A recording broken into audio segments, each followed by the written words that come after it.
Magandang araw sa ating lahat mga boxing fans saan mang panig ng mundo.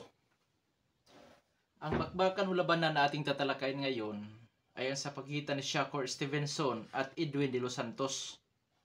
Ito si Shakur Stevenson po ay isang Amerikano. Ito namang si Edwin De Los Santos ay taga Dominican Republic. Paglalabanan po ni Stevenson at De Los Santos ang bakanting titulo sa WBC diyan sa lightweight division. Sa ranking naman po, ayon po sa boxing scene, courtesy sa boxing scene dahil yun po ang ating source.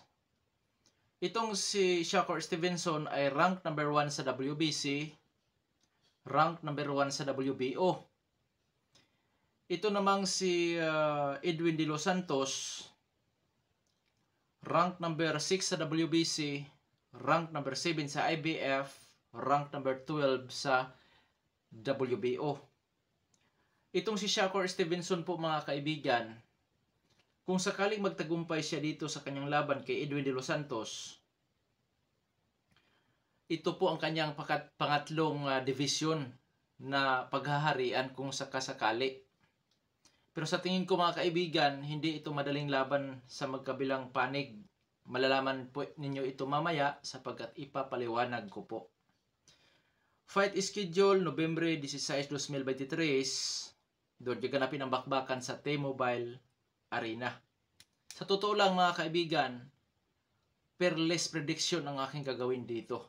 Bagamat hindi ganong kilala itong si Edwin De Los Santos, pero peerless ang aking gagawin prediction. Kaya naman po ipaliwanag ko po ito mamaya-maya. Mga kaibigan, bago natin ipagpatuloy, inaanyahan ko po kayo na sana suportahan po niyo ang ating munting channel sa pamamagitan po ng pag-like at pag-subscribe. Maraming salamat po. Okay po, alamin muna natin kung ano ba ang mayroon sa isang Edwin De Los Santos. Itong si Edwin De Los Santos po, ayon po sa BBN, yan po ang source natin sa background ni De Los Santos. Bago siya pumasok as a professional boxer, sa edad na 8 anyos, lumalaban na ito sa amateur. Oo. Kasama ito sa Dominican National Team, na kung saan po, yung kanyang record sa amateur ay hindi tumpak o hindi piho. Ang sinabi lang doon, nagkaroon siya ng 100 laban, 12 talo lamang. At nagpro po ito noong pag-edad na niya ng 18 anyos. At idagdag pa natin sa kanyang background, minsan na rin itong lumalaban o dating lumalaban din ito sa MMA sa Bellator, kung hindi ako nagkakamali, sa flyweight division, na kung saan po ang pinaka-last yata niyang nakalaban ay ninockout niya sa ilang segundo lamang. Sa ngayon, as a professional boxer, itong si Edwin De Los Santos, may impresibong kartada po ito na 16 wins with 14 wins coming by way of knockout, may 1 talo at wala pang naitalang tabla. May edad na 24 anyos at ang height po nito ay 5 foot and 8 inches. Na may reach na 70 inches, south po ang kanyang stance, knockout ratio po nito ay 87.5%. Tandaan ninyo, 87.5% ang kanyang knockout ratio.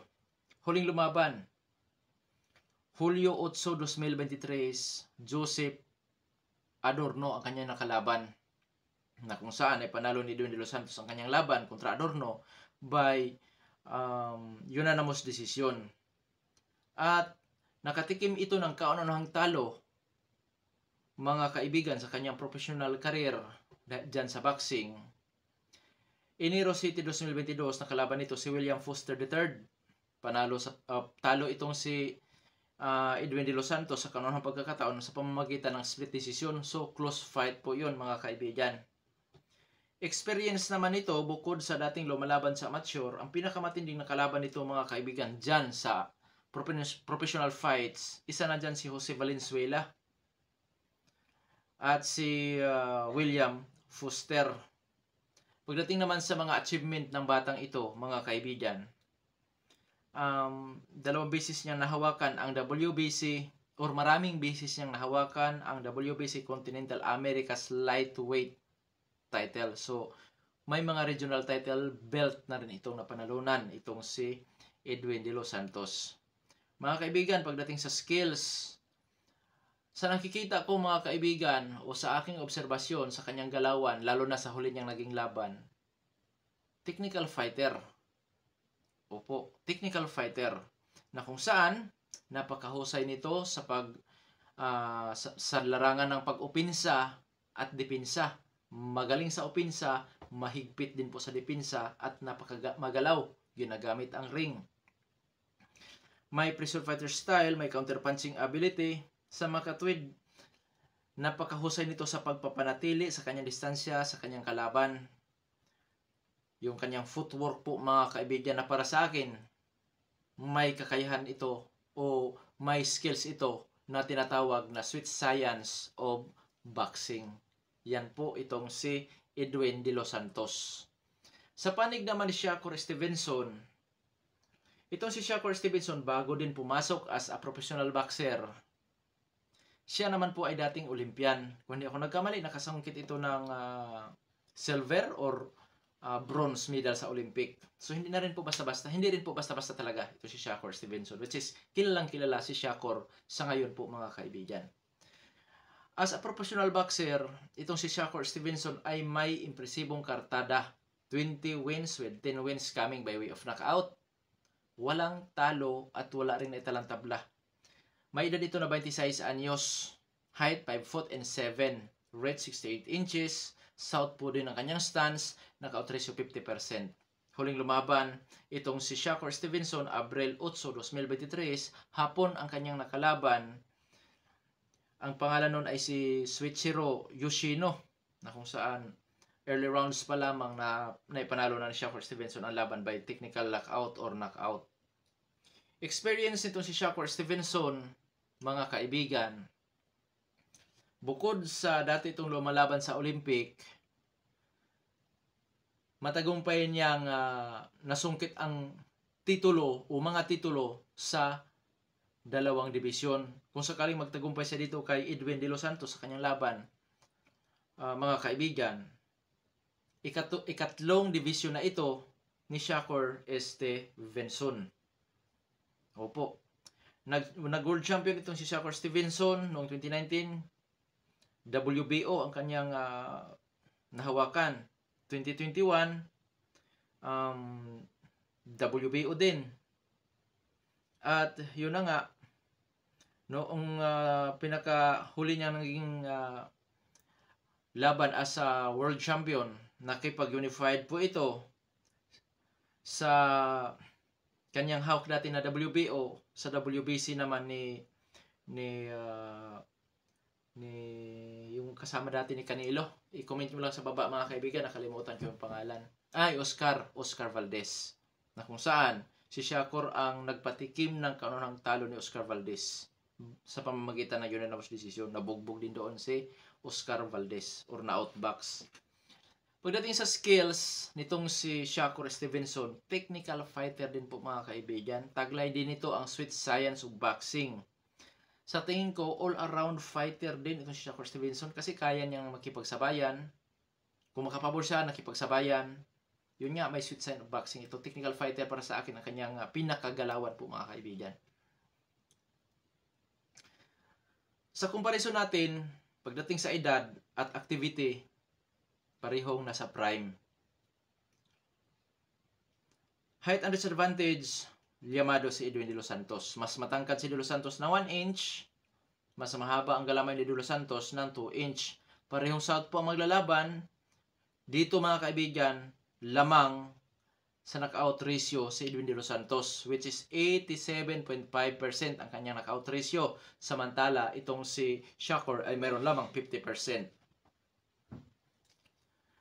Sa karanasan naman po mga kaibigan, nakakalamang na dito si Shakur Stevenson. Bakit? Okay, kung doon tayo sa amateur, lantaran yung kay Shakur dahil dating Olympian.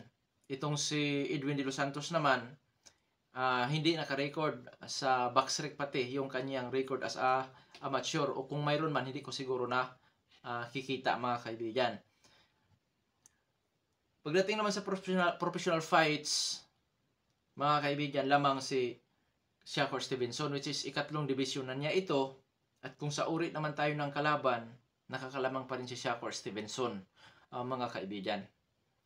Okay, Perles prediction po ang aking gagawin dahil lamang sa power si Edwin De Los Santos at di hamak na marunong din sa tinatawag natin na sweet science of boxing. Perles prediction ko dyan, Shakur Stevenson by split or unanimous decision. Sa panig naman ni Edwin De Los Santos, para makapiho siya sa panalo, i-knock out niya si Shakur Stevenson o di kaya mapabagsak man lamang niya si Shakur Stevenson. Dito mga kaibigan, hindi kagulat-gulat kung sakaling matalo din si Shakur dito dahil alam naman natin na lamang sa power at may skills din si Edwin De Los Santos. Kaya nga, perles ang aking prediction po dito sa bakbakan mga kaibigan. Oo, ulit-ulitin ko yan. Perles ang aking prediction dahil hindi kagulat-gulat kung sakaling matalo dito si Shakur Stevenson sa bakbakan dahil napakagaling din ng skills nito si Edwin De Los Santos at idagdag pa natin yung kanyang power na kung saan once na magkamali si Shakur Stevenson dyan, may kalalagyan siya mga kaibigan. Kaya dito sa labanan na ito, magiging cheese match, pautakan. Kung sino ang mas mautak at kung sino ang may mas magandang estratehiya ay siyang mananalo sa laban. At idagdag ko na rin sa panig ni Edwin De Los Santos, dapat talaga niyang in-knock out si Shakur dahil Amerikano ito. At doon giganapin ang bakbakan sa Amerika.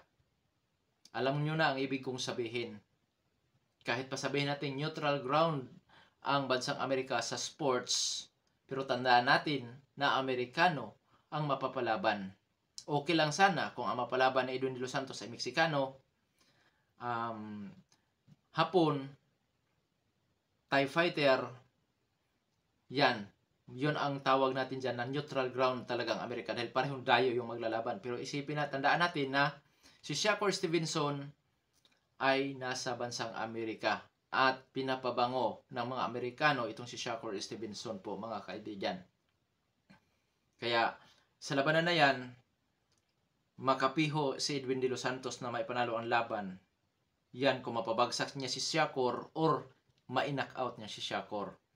Pero sabi ko nga kanina sa aking fearless prediction, hindi ako magugulat kung sakaling matalo si Shakur dito mga kaibigan.